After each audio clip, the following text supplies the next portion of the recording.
Okay, so now we can make a nice big mess on the table, which is why we have this absorbent pad over here.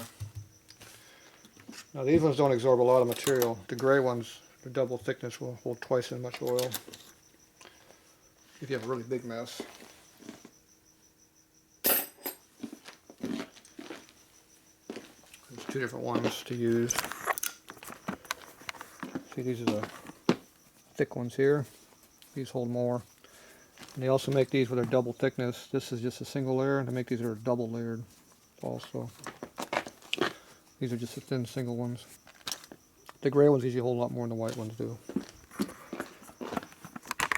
Just in case you come across different ones.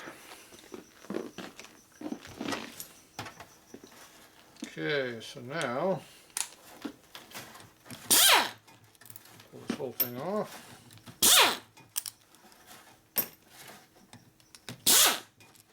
Missing one of the bolts on the bottom. Guess those are extra.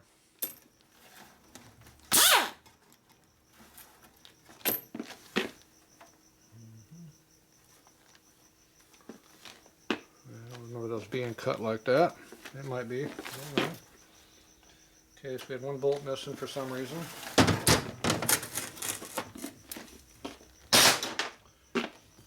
Okay, time to whack on this thing a little bit. First thing I do is pull the oil pump off.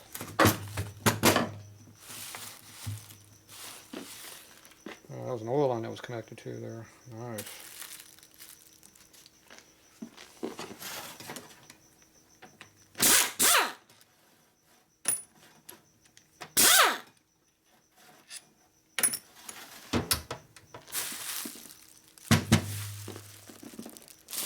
Alright. Do that later. It's free. Now we can do the cam cover next. Now this one here, we use the screwdriver in the back. So you position the crank over so you can get a screwdriver behind there. So you come over here, screwdriver. You position the cam lobe so you can get right back in here like that, and you can shove on the cam lobe to get it out. So there's the cam lobe right there. So you stick that right in there like that, put pressure on it, hit it with a hammer right here, and it'll pop right off. Don't do it right on the edge of the workbench, otherwise it'll be on the floor.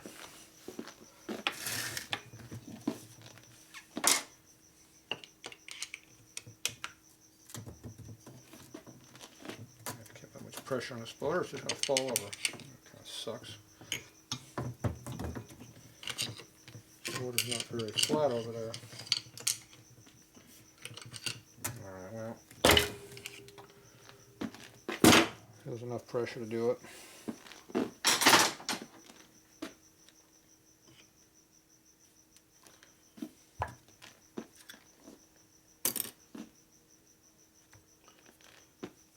Oh, this is some kind of a smog cam. It's a 546 S&S smog cam.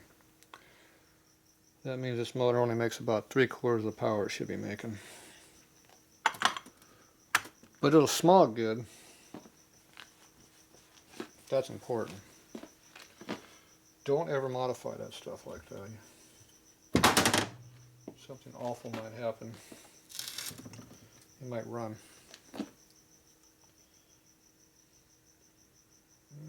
The breather valve's not showing any evidence of metal, which is good. Or in this case, sand in the motor. See, it's nice and clean. Very, very few scratches in it. That's important. You run your finger through here and the case feels nice and smooth. That's good. That's all good. So my guess is that screen was dirty when they stuck it in there. Okay, you got the oil pump gear we got to get off. You got to get the clip off. So you take a little 90-degree set of pliers to get in there. See the clip down there, snap ring? That has to come off. You can leave this all together as long as that gear is off the shaft, which means you got to pull the pump out. So you take the clip off, pull the pump out, the gear can come out, and then the crank can come out, the whole thing as assembly. Otherwise, you got to take this all off, and then you can take it apart that way. So it's less work. You could do it this way, but it's harder to put back together also. Usually I take all this stuff off. It's just easier and quicker just to get rid of it right now. I'm not worried about later. So you got two different ways of doing that. Where's the washer that belongs on that? It's missing. Okay, so they didn't bother to put the washer on there that goes on there.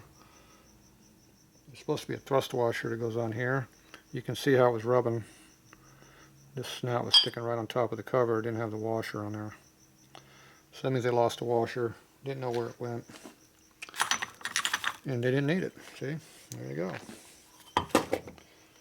Extra parts. You don't need all those extra parts. Okay.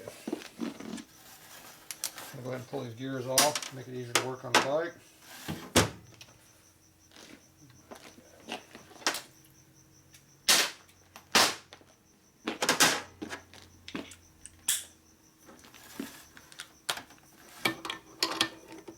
Left-handed thread.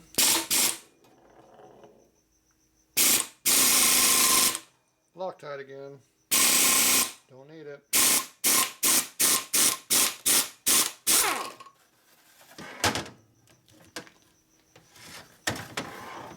It does not need to be Loctite. Just tighten the piss out of it, you'll be fine.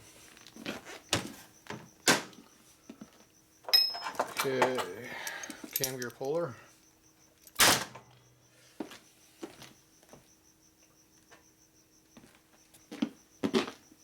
Shaft protector.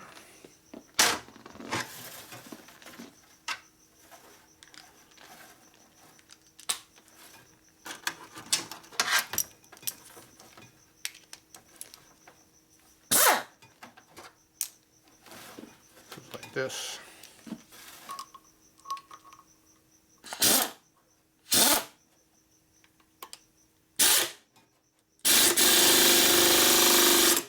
Appears to be tight. Hammer. It's a taper. Shock it, it pops off usually. Especially got a lot of tension on it. So that's on there with a taper, see.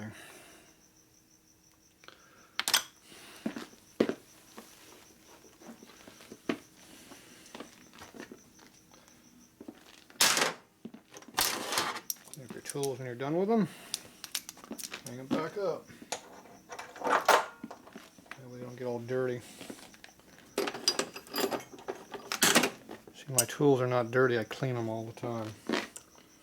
That's not needed. So you can pull keys out with these real easy. But in this case, the key is loose in the crank, so you don't have to do it that way. So the key just falls in and out there. No big deal. Now this gear can slide off. And this one can slide off here. It comes off.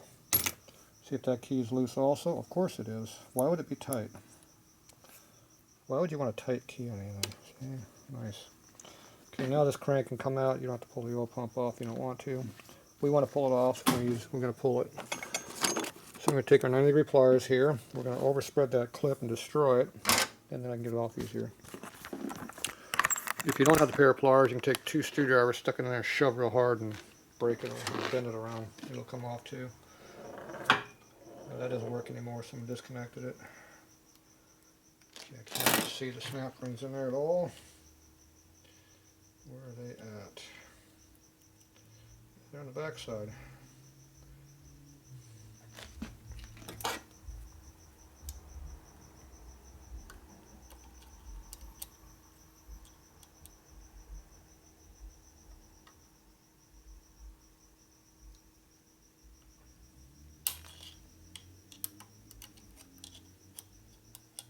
Case is so thick you don't have room to pull the clip off.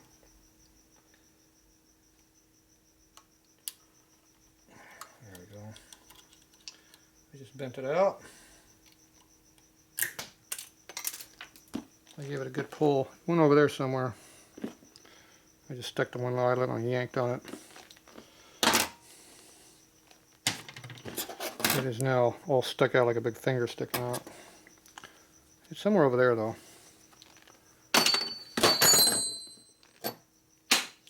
So the clip bounced behind me, hit the wall over there on the pegboard, and went over here someplace. So if you want your clip, that's no good. It's over there someplace. We'll find it later. Not today. Don't care about it. Okay, now that gear can come out. And more importantly, this oil pump will slide out. You have to get the key out, which is hard to do because you don't have the room to do it all in here. Normally it just slides right out.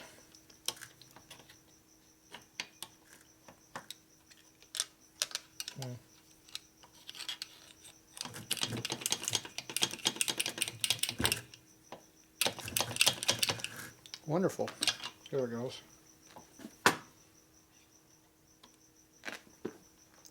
Something has a burr on it or something. It wouldn't come off. So is it the gear or is it the key? Okay, that comes off. It does get a little tight there, but it does come off. Yeah, got dirty. Keys drop down the bottom down here someplace in all the goo. Except this time I don't see it anywhere. Ooh, look at that piece down there. Oh, nope, that ain't the key. Wonder where the key went to. We know the key went someplace. I don't see it.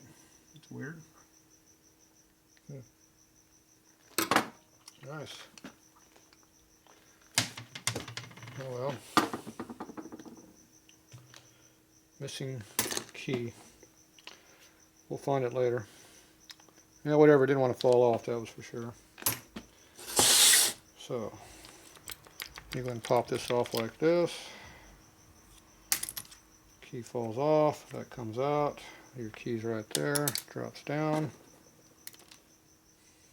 There'll be another key right here. And the pumps look good. Pull the gear out. Okay, now you look inside of here and see if there's any gouges or a lot of fine abrasive marks like sand was in the motor. Hear the noise there. It's probably just machining. Nothing real heavy. The return side still looks pretty smooth. So this is good pump. Nothing wrong with it. Now you take your plug out. That comes out. Check valve comes out. This one here has a ball on it. There it goes. There you go. Pump's all apart. Ready for cleaning. It's a billet pump too. There you go. Now, this here has a special part in here that I don't think they used them on the stock bikes. This was used on the Evo bike. See that valve right there? Okay, that is to slow down the airflow and let the oil separate. Usually they are not in there, they are over here. You go inside of here, that's where they belong. This is in your breather valve right here. So as you can see, that will disrupt the flow, and it gives a chance for the oil to separate from the air when you have a lot of breathing issues. Mainly caused by a massive amount of blow-by because it's a big motor with crappy rings. And that's the way it helps stopping some of the oil flow in your breather here onto the ground. So Harley used that in the later 80s. They came out with that. Into the 90s they used it. So obviously either they put one in there, or not S&S, but Swift had to do that, or whoever worked on it put one in there because they thought they needed it. It doesn't come from S&S. At least I've never seen an S&S motor. So it's always the first time, I guess. Alright, so there you go. Alright, I'm going to get some of the stuff out of here and I'll be back.